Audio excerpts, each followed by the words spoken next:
pengambilalihan kekuasaan. Diam-diam, bagaimana Pangeran William melancarkan pembersihan internal terbesar dalam monarki Inggris. Ungkapan itu singkat, hampir seremonial, tetapi syarat dengan bobot historis yang tak mungkin diabaikan. Dia menjadi permaisuri saya. Dengan kata-kata itu, Charles III berusaha menutup satu bab dan membuka bab lain, memohon pengertian publik dan berharap bahwa pengalamannya sendiri akan menjadi dorongan bagi orang lain. Namun, sementara Raja berbicara tentang kesinambungan, ketahanan, dan pesan mendesak, sesuatu yang sangat berbeda terjadi di dalam tembok istana. Diam-diam, dengan dingin yang terencana dan tekad yang belum pernah terjadi sebelumnya, Pangeran William bersiap untuk mengambil kendali efektif atas mahkota. Apa yang terjadi selanjutnya mengguncang fondasi monarki Inggris seperti yang belum pernah terjadi dalam beberapa generasi. Dalam hitungan jam, anak-anak Ratu Camilla diusir dari halaman istana, dicabut akses, hak istimewa, dan hubungan operasional apapun dengan rumah tangga kerajaan. Pengucilan selama makan siang Natal itu bukanlah tindakan impulsif atau reaksi emosional. Itu adalah langkah nyata pertama dalam pertempuran yang jauh lebih dalam. Perang senyap melawan apa yang William anggap sebagai jaringan penyalahgunaan, korupsi, dan manipulasi yang mengakar di tingkat tertinggi lembaga tersebut. Adegan itu di permukaan tampak sangat normal. Makan siang Natal di Sandringham dimaksudkan untuk menjadi gambaran klasik. Kalkun panggang, puding tradisional, percakapan sopan, dan tawa yang terkendali.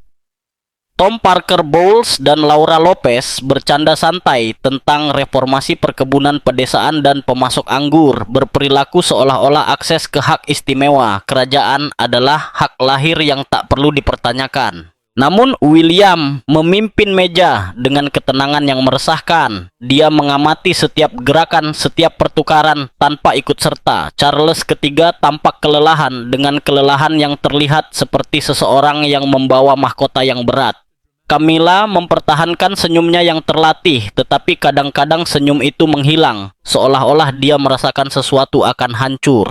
Suasana terasa tegang yang tak seorang pun berani sebutkan. Setelah hidangan utama selesai disajikan, Pangeran Wales meletakkan gelas airnya di atas meja dengan bunyi klik yang tajam dan sengaja. Itu adalah gerakan minimal, hampir santai, tetapi cukup untuk membuat ruangan membeku. Beberapa detik kemudian pintu ruang makan terbuka. Bukannya pelayan atau staf hidangan penutup. Agen keamanan bersenjata masuk, bergerak dengan presisi seperti operasi bedah dan wajah tanpa ekspresi. Percakapan berhenti tiba-tiba. Peralatan makan tergantung di udara. William bangkit perlahan dan meletakkan sebuah map biru di atas meja. Di dalamnya terdapat dokumen-dokumen yang mustahil untuk diabaikan. Audit forensik, laporan bank, catatan perusahaan fiktif, faktur yang melacak jutaan yang digelapkan dari rekening kerajaan. Warna memucat dari wajah Tom dan Laura. Dia tergagap berbicara tentang penghinaan, mencari tatapan Camilla seolah menunggu penyelamatan yang tak pernah datang. Camilla tetap tak bergerak, mencengkeram serbetnya begitu erat hingga buku-buku jarinya memutih. Dia tidak bisa berbicara. Charles memucat saat membaca angka-angka itu. Tidak ada ruang untuk keraguan. William berbicara tanpa meninggikan suaranya. Setiap kata terukur dan tegas, terasa seperti pukulan. Semua kontrak antara kerajaan dan perusahaan perantara ini segera diakhiri. Auditor negara akan memulihkan dana yang disalahgunakan. Semua akses ke properti dan keuangan kerajaan dicabut. Tidak akan ada negosiasi. Para petugas bergerak maju. Tom dan Laura dikawal keluar dari Sandringham. Bukan melalui pintu masuk utama, tetapi melalui koridor layanan, keluar melalui pintu belakang yang diperuntukkan bagi staf dan pengiriman. Protes mereka hilang dalam keheningan. William memperhatikan mereka dari jendela, menyadari kekejaman pemandangan itu.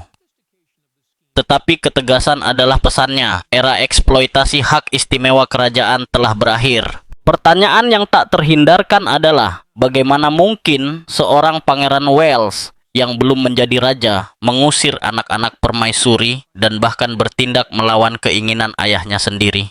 Jawabannya terletak pada apa yang terjadi 2 hari sebelum Natal.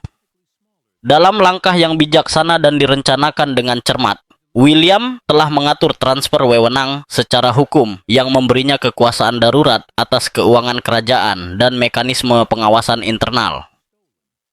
Semuanya legal, tepat, dan dirancang untuk memungkinkannya bertindak secara sepihak dalam menghadapi penyalahgunaan sumber daya kerajaan. Di dalam istana, dampaknya sangat menghancurkan. Camilla dan Charles terkejut, berusaha mencerna apa yang telah terjadi. Para staf berbisik di koridor. Di luar, Tom dan Laura menunggu di dalam kendaraan keamanan standar, dikawal keluar dari kediaman kerajaan seperti pelanggar hukum biasa.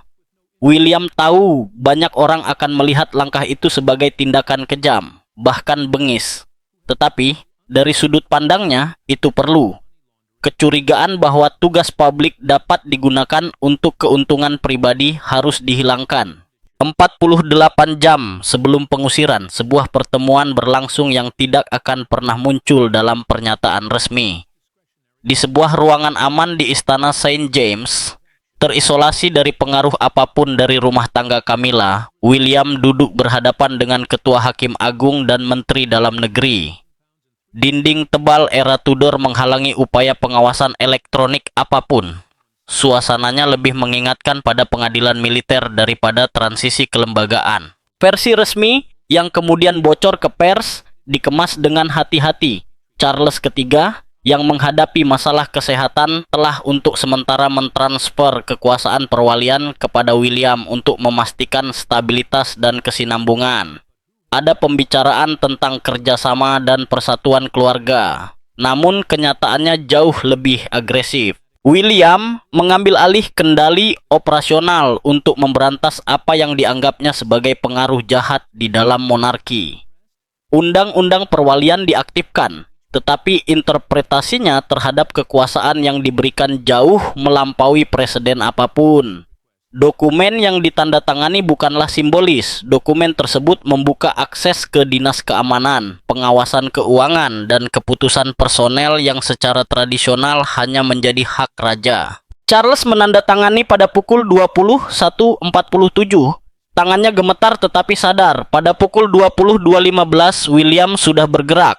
Panggilan pertamanya adalah memanggil Direktur Jenderal MMI 5 dan penjaga dompet pribadi untuk pertemuan tengah malam di Clarence House. Posisi mereka dipertaruhkan. William memberitahu mereka bahwa kantor mereka telah dikompromikan oleh pengaruh yang setia kepada rumah tangga ratu. Dia tidak menuduh mereka secara langsung, tetapi memperjelas bahwa kerjasama bukanlah pilihan. Penjaga dompet pribadi dengan 3 dekade pengabdian mengacu pada protokol. Respons William sangat dingin. Protokol yang sama telah memungkinkan jutaan dana disalahgunakan. Protokol tersebut tidak lagi dapat diterima. Sebelum pukul 2.00 pagi, kedua posisi tersebut telah memiliki kepala baru. William telah menghabiskan waktu berbulan-bulan mengevaluasi kandidat dari luar lingkaran istana. Para ahli di bidang keuangan forensik dan kontraintelijen yang setia pada integritas, bukan pada individu.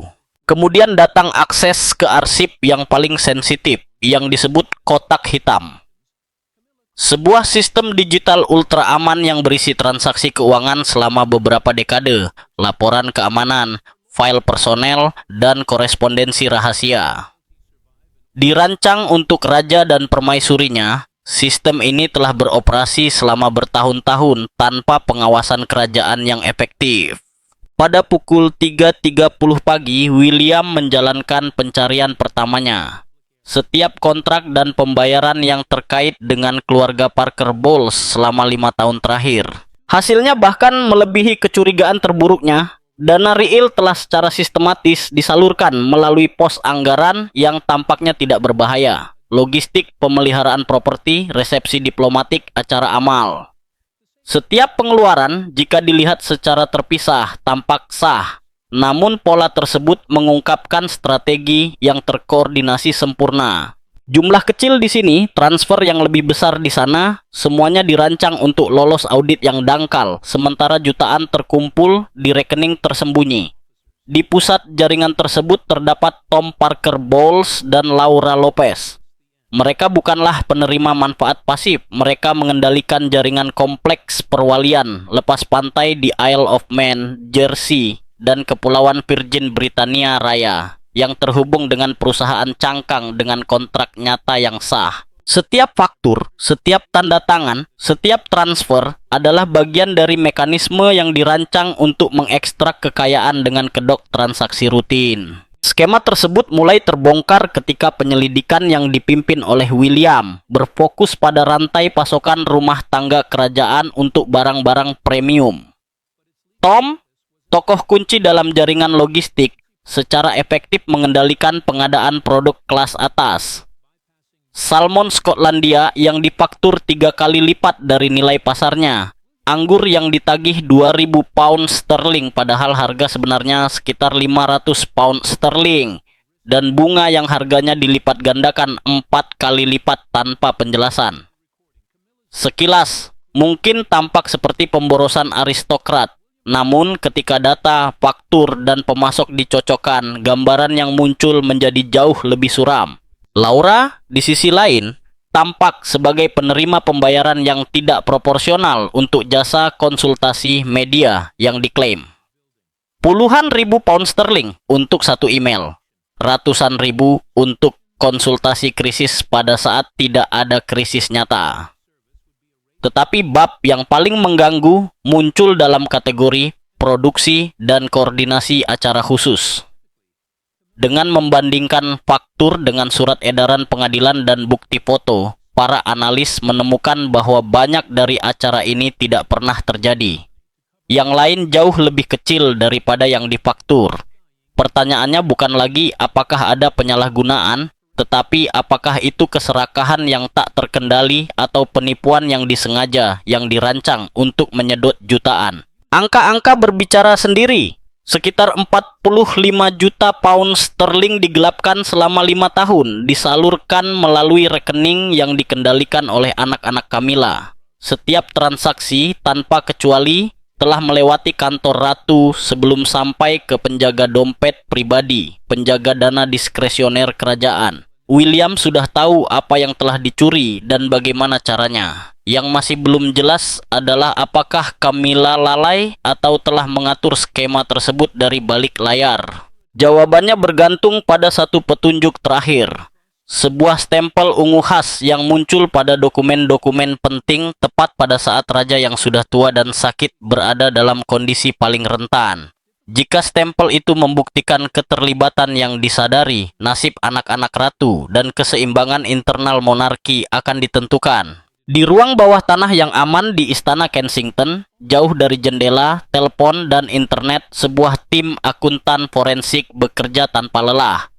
Mereka bukanlah birokrat istana yang terbiasa dengan makan siang panjang dan penghormatan hierarkis, tetapi penyelidik dari kantor penipuan serius dan mantan unit intelijen keuangan MI6, para ahli dalam melacak pencucian uang internasional. Misinya tampaknya sederhana, menemukan bukti yang pasti. Seorang analis senior yang terkenal karena telah membongkar jaringan pencucian uang asal Rusia senilai 2 miliar pound sterling yang mendeteksi pola yang menentukan. Saat meninjau pengeluaran dari dana khusus yang disisihkan untuk keadaan darurat dan dirancang untuk menghindari kontrol yang biasa, ia memperhatikan anomali historis. Peraturan kerajaan yang berlaku sejak zaman George V mensyaratkan 2 tanda tangan untuk setiap penarikan, tanda tangan raja dan tanda tangan penjaga dompet pribadi. Pengamanan ganda ini ada untuk mencegah penjarahan yang tidak sah atas cadangan diskresioner kerajaan. Berkas tersebut menunjukkan 237 otorisasi dari dana khusus ini selama 5 tahun, dengan total 87 juta pound sterling. Ketika tanda tangan tersebut dianalisis menggunakan perangkat lunak analisis grafologi komparatif, hasilnya mengkhawatirkan. Pada raja yang sehat, konsistensi tanda tangan biasanya menunjukkan kesepakatan antara 95 dan 98% dalam kontrol motorik dan pembentukan huruf. Otorisasi terbesar antara 500.000 dan 3 juta hanya mencakup 45 hingga 70% dari total. Ini bukan sekadar tanda tangan yang ceroboh. Tanda tangan tersebut berasal dari tangan yang gemetar dengan kontrol motorik yang terganggu, yang khas bagi seseorang yang sedang dalam pengaruh obat berat atau menderita kelelahan ekstrem. Ketika data ini dicocokkan dengan catatan medis Raja Charles, gambaran yang muncul menjadi sangat mengerikan. Transaksi terbesar bertepatan persis dengan sesi kemoterapi atau periode pasca operasi, saat-saat ketika obat anti mual dan penghilang rasa sakit mengurangi kejernihan mental. Seseorang telah mengeksploitasi kerentanan ini dengan presisi yang sangat tinggi.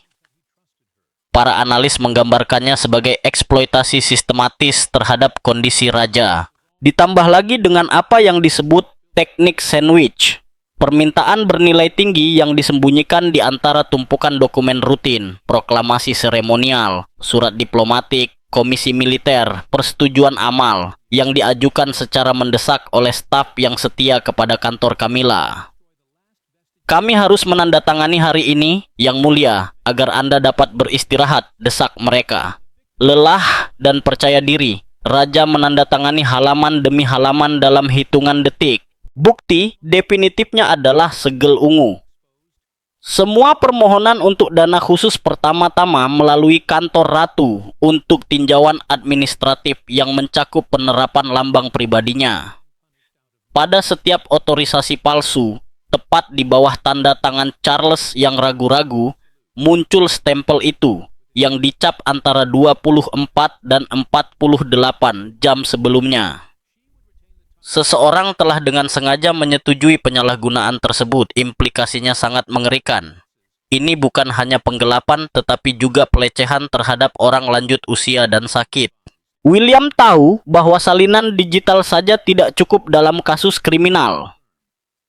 Ia membutuhkan dokumen asli, dokumen fisik yang bertanda tangan raja dan segel ungu, beserta korespondensi internal yang menunjukkan pengetahuan dan niat. Arsip istana bagaikan labirin, dan jika Camilla merasakan pengepungan, ia dapat menghancurkan bukti melalui kecelakaan yang tepat waktu. Jadi ia memasang jebakan. Ia sengaja membocorkan informasi tentang penyelidikan melalui saluran yang masih setia kepada ratu, memicu kepanikan dan langkah putus asa. Reaksinya cepat. Dalam waktu kurang dari 6 jam, Camilla tahu jejak uangnya sudah jelas dan dokumen asli adalah bagian terakhir dari teka-teki tersebut. Pada suatu sore yang tampak tenang di Clarence House, ia mempertimbangkan pilihannya. Jika dokumen-dokumen itu selamat, posisinya akan runtuh. Kemudian ia membuat keputusan yang dingin dan drastis. Menggunakan telepon sekali pakai, ia menghubungi Ali Hasan, kepala pengawalnya selama 15 tahun. Ia bukan hanya seorang pengawal, ia telah menjadi perisainya di saat-saat terburuk, penjaga rahasia yang tak terucapkan. Ia menjelaskan apa yang perlu dilakukan. Berangkas nomor 4 di arsip B berisi otorisasi asli. Berangkas itu harus dihilangkan tanpa menimbulkan kecurigaan. Pukul 1.45 pagi, Ali memasuki istana Buckingham melalui pintu masuk staf, mengenakan pakaian sebagai petugas keamanan malam. Kartu identitasnya memungkinkannya bergerak hampir tanpa batasan. Ia membawa peralatan senter yang dimodifikasi menjadi pemotong laser dan alat pembakar untuk penghancuran total. Pukul 2.03 pagi, ia sampai di ruang arsip di sayap istana yang tertua dan paling berliku-liku. 15 menit kemudian, kunci berangkas terbuka. Di dalam berangkas, sebuah koper merah berisi 40 halaman yang dapat mengubah sejarah monarki. Ali Hasan selama bertahun-tahun menjadi salah satu petugas perlindungan yang paling setia dan berprestasi di rombongan kerajaan, mengangkat korek api dengan tangan yang mantap. Satu percikan api saja sudah cukup untuk menghilangkan bukti, dan dengan itu, kemungkinan untuk melacak jejak uang pun hilang. Ia siap untuk menghapus semua bukti ketika tiba-tiba lampu sorot yang kuat menerangi ruangan. Cahaya menyilaukan matanya, korek api jatuh ke lantai, dan keheningan digantikan oleh langkah kaki yang cepat dan terkoordinasi. Berkasnya tetap di sini. Letakkan tanganmu di atas kepala. Perintah sebuah suara tegas. Itu adalah Letnan Kolonel Thompson. Dalam hitungan detik, Ali dikelilingi oleh 5 agen bersenjata dari grup perlindungan kerajaan. Tidak ada ruang untuk kesalahan atau perlawanan. Kalah jumlah dan kalah persenjataan, ia perlahan mengangkat tangannya.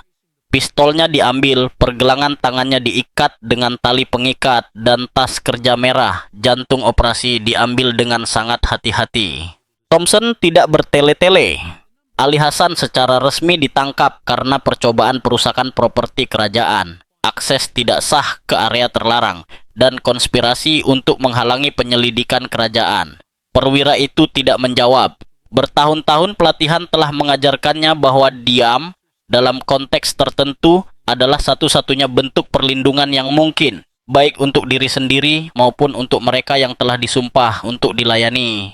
Namun pukulan terakhir datang kemudian. Letnan Kolonel itu mengungkapkan bahwa telepon rahasia yang digunakan Ali telah berada di bawah pengawasan GCHQ selama 3 hari terakhir.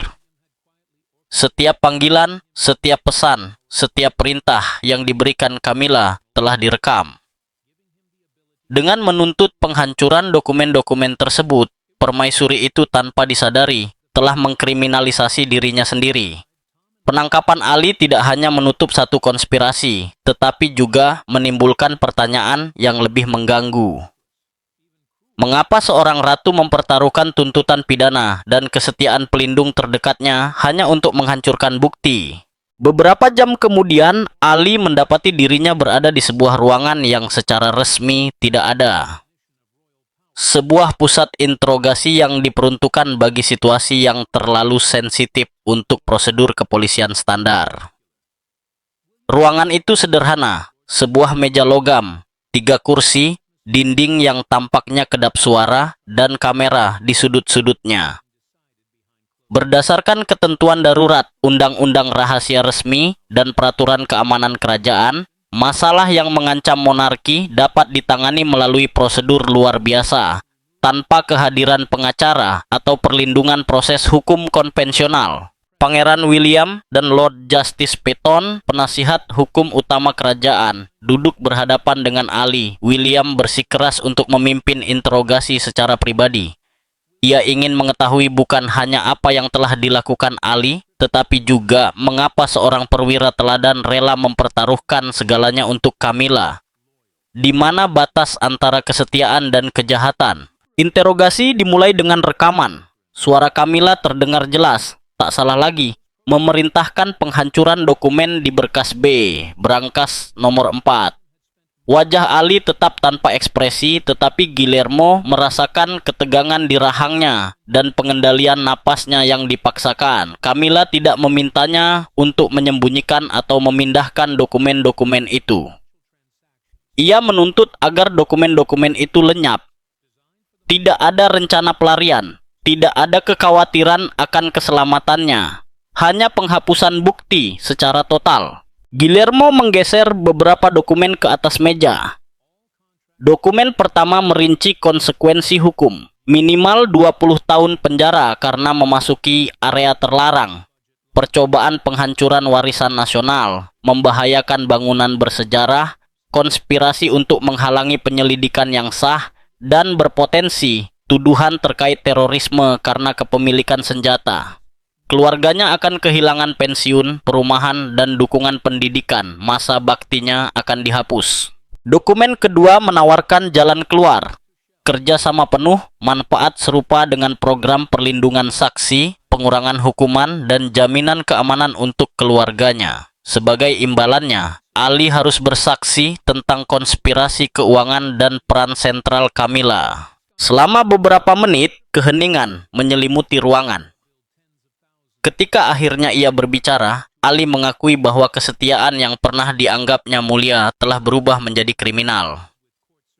Kamila tidak memintanya untuk melindungi seseorang yang dalam bahaya. Ia memintanya untuk melakukan kejahatan serius, untuk menutupi sistem penjarahan yang terencana, memanfaatkan penyakit raja yang sedang sekarat. Perbedaan itu mengubah segalanya. Selama 6 jam, Kesaksiannya mengungkap skala operasi tersebut itu bukan oportunistik, tetapi strategis. Camilla telah menciptakan apa yang disebut jaring pengaman pasca Charles, sebuah rencana yang dirancang untuk mengamankan setidaknya 100 juta pound sterling aset independen setelah kematian raja.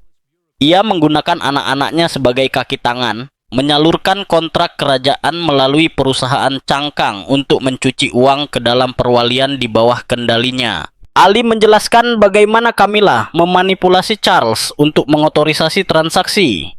Ia mendapatkan janji temu medis untuk Charles dengan dalih mengatur acara pribadi dan memberinya dokumen untuk ditandatangani pada saat-saat paling rentan, setelah sesi kemoterapi dan saat berada di bawah pengaruh obat anti mual yang kuat ketika kemampuan analitisnya terganggu. Proyek-proyek yang konon bersifat amal atau konservasi sebenarnya mendanai perusahaan-perusahaan yang dikendalikan oleh keluarganya. Camilla tidak pernah menunjukkan penyesalan. Stresnya bukan berasal dari kerugian yang ditimbulkan pada raja, tetapi dari rasa takut akan terbongkar. Ia memperlakukan penyakit Charles sebagai variabel bisnis biasa, bangga dengan efisiensi dan kerahasiaan operasi tersebut. Interogasi tersebut membuat Willem Alexander terguncang secara fisik. Ia mencurigai adanya korupsi, tetapi mendengar tentang eksploitasi sistematis dan berkepanjangan atas penyakit ayahnya sangat menghancurkan. Wanita yang telah dibela Charles di mata publik dan keluarganya sendiri telah mengubah kepercayaan, kasih sayang, dan kerentanan menjadi alat untuk memperkaya diri sendiri. Dengan bukti yang lengkap, konfrontasi tersulit yang tersisa adalah memberitahu raja yang sekarat bahwa wanita yang telah merawatnya di tahun-tahun terakhirnya adalah arsitek eksploitasi tersebut ya. Pagi itu mendung kelabu dan dingin ketika William berkendara sendirian ke kediaman pribadi ayahnya, melanggar protokol. Ini seharusnya menjadi percakapan antara ayah dan anak, antara raja dan pewaris tahta. Ia tiba tepat pukul 9 dengan sebuah tas kulit. Di dalamnya terdapat dokumen dan rekaman yang bobot emosionalnya jauh melebihi bobot fisiknya. Charles berada di ruang kerjanya, dikelilingi oleh kenang-kenangan dari kehidupan pengabdiannya. Kanker telah membuatnya tampak lebih tua. Camilla berada di dekatnya, sebuah buku di pangkuannya, memainkan peran sebagai istri yang setia. Saat melihat William, ia membeku. Ia langsung tahu bahwa ini bukanlah percakapan yang bisa ia manipulasi. William mulai mengeluarkan dokumen-dokumen itu dengan teliti. Audit keuangan, grafik, jejak uang dari rekening kerajaan ke perusahaan fiktif, dan perwalian keluarga. Kemudian muncullah otorisasi khusus, masing-masing bertanda tangan Charles dan stempel ungu Camilla. Dalam 5 tahun, 87 juta pound telah lenyap melalui faktur palsu dan kontrak curang. Penerima manfaat utama, anak-anak Camilla yang tersembunyi di balik lapisan korporasi. Carlos gemetar saat memegang dokumen-dokumen itu, tidak dapat mengingat banyak tanda tangan. Guillermo mencocokkan setiap otorisasi dengan catatan medis yang membuktikan bahwa dokumen-dokumen itu ditandatangani di bawah pengaruh obat penenang atau perawatan intensif. 43 otorisasi bernilai tinggi, semuanya selama momen-momen kerentanan ekstrem. Seseorang yang memiliki akses ke jadwal medisnya telah mengeksploitasi interval waktu tersebut. Akhirnya Guillermo menunjuk pada stempel ungu. Itu bukan kesalahan administrasi, itu adalah fasilitasi aktif.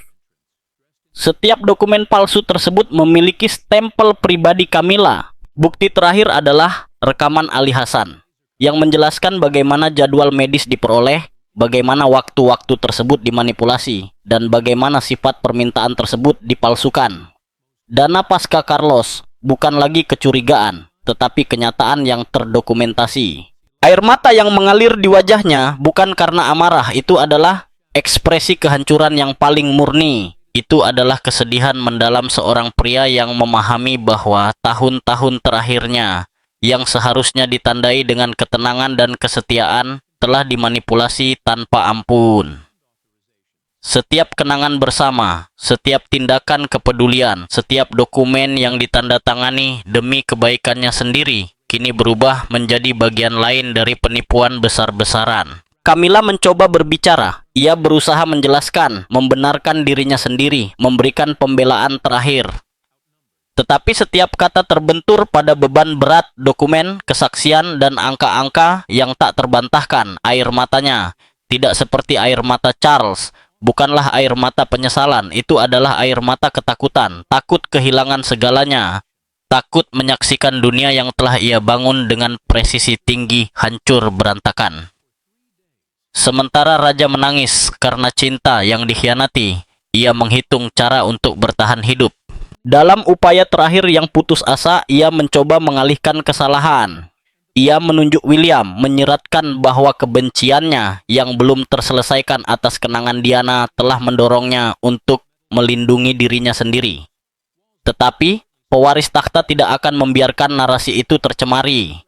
Ia memotong alasan Camilla dengan sebuah kalimat sesederhana namun mematikan. Ketakutan Camilla kehilangan uang telah membuatnya kehilangan satu-satunya hal yang benar-benar penting, kepercayaan Charles. Raja menarik diri.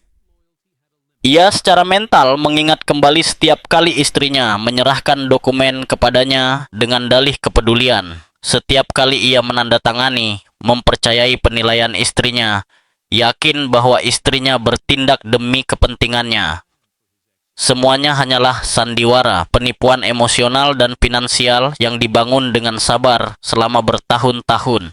Cinta, perlindungan, keterlibatan, semua itu tidak nyata.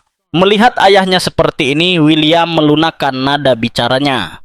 Ia bertanya, apakah ayahnya ingin melanjutkan dengan kekuatan hukum sepenuhnya, atau apakah ia lebih memilih untuk menghentikan proses tersebut untuk menghindari skandal yang akan mengguncang fondasi kerajaan. Charles perlahan menggelengkan kepalanya.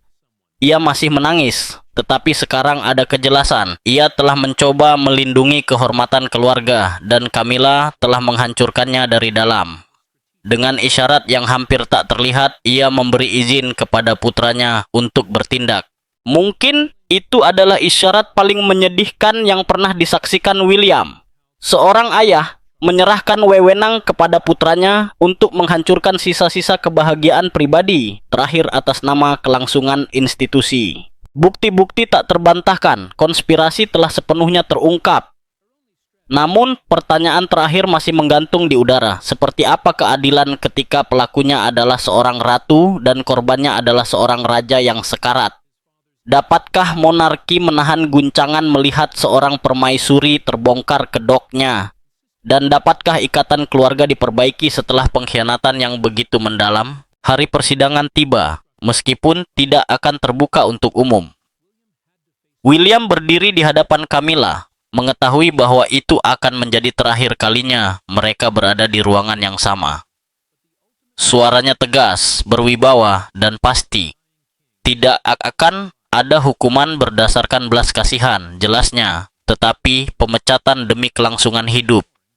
Monarki tidak dapat menahan persidangan kriminal publik terhadap seorang permaisuri. Dari tas kerjanya, ia mengeluarkan perintah hukum yang disegel oleh Pangeran Bupati dan ditandatangani oleh Ketua Hakim Agung.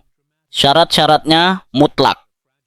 Camilla harus meninggalkan properti itu dalam waktu 15 menit dan pindah ke kediaman terpencil di dataran tinggi Skotlandia. Aksesnya ke dana publik akan dikurangi menjadi tunjangan minimal yang diawasi secara ketat. Ia akan tetap menyandang gelar permaisuri hanya secara nominal, tetapi akan dikecualikan dari segala kegiatan publik, acara kerajaan, atau tugas seremonial. Klausul yang paling keras adalah yang terakhir. Ia tidak akan memiliki kontak sama sekali dengan Charles. Tidak ada kunjungan, tidak ada surat, tidak ada telepon. Semua komunikasi, jika ada, akan dilakukan secara eksklusif melalui jalur hukum. Kontak dengan anak-anaknya akan dibatasi dan diawasi, bergantung pada kerja sama penuh mereka dalam restitusi keuangan. William menegaskan, anak-anak tersebut terhindar dari tuntutan pidana hanya karena mereka telah bekerja sama. Upaya perlawanan apapun akan segera mengubah skenario tersebut. Camilla mencoba menggunakan hak hukumnya sebagai ratu. William langsung menyela tanpa ragu. Alternatifnya jelas dan brutal.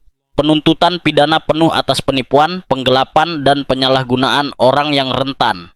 Penjara untuknya, pengadilan publik untuk anak-anaknya. Skandal global yang belum pernah terjadi sebelumnya.